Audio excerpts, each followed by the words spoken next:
உன்னதருக்கு புகழ்ச்சி பாடல். சங்கீதம் 91. ஆண்டவரை புகழ்வது நல்லது.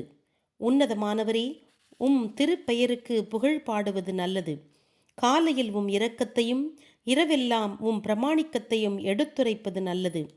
10 நரம்பு வீணையிலும் சுரமண்டலத்திலும் யாழிலும் பண் இசைத்து உம்மை புகழ்வது நல்லது.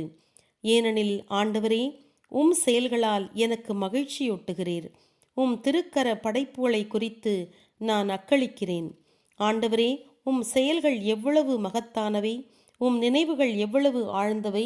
அறிவீனன் இவற்றை அறிவதில்லை, மூடன் இவற்றை உணர்வதில்லை.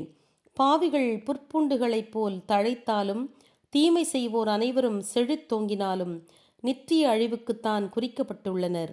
நீரோ ஆண்டவரே என்றுமே உயர்ந்தவர். ஏனெனில் ஆண்டவரே, இதோ உம் எதிரிகள் ஒழிந்து போவர். இதோ உம் எதிரிகள் அழிந்து போவர். தீமை செய்வோர் அனைவரும் சிதறுண்டு போவர். காட்டெருமையின் கொம்பிற்கு ஒத்த வல்லமையை நீர் எனக்கு அளித்தீர். புனிதமான எண்ணெயை என்மேல் பொழிந்தீர். அதனால் நான் என் எதிரிகளை புறக்கணித்தேன். என்னை எதிர்த்து எழும் தீயவர்கள் பின்வாங்கினர் என்ற மகிழ்ச்சி செய்தி என் செவிகளில் விழுந்தது. நீதிமான் பனையைப் போல் செழித்து வளர்வான். லீபானின் கேதுரு மரம் போல் ஓங்கி வளர்வான். ஆண்டவருடைய இல்லத்திலும் நம் கடவுளின் ஆலய முற்றங்களிலும் நடப்பட்ட அவர்கள் செழிப்புற்று விளங்குவர். அவர்கள் முதிர் வயதிலும் பலன் அளிப்பர். செழுமையும் கொழுமையும் கொண்டு விளங்குவர்.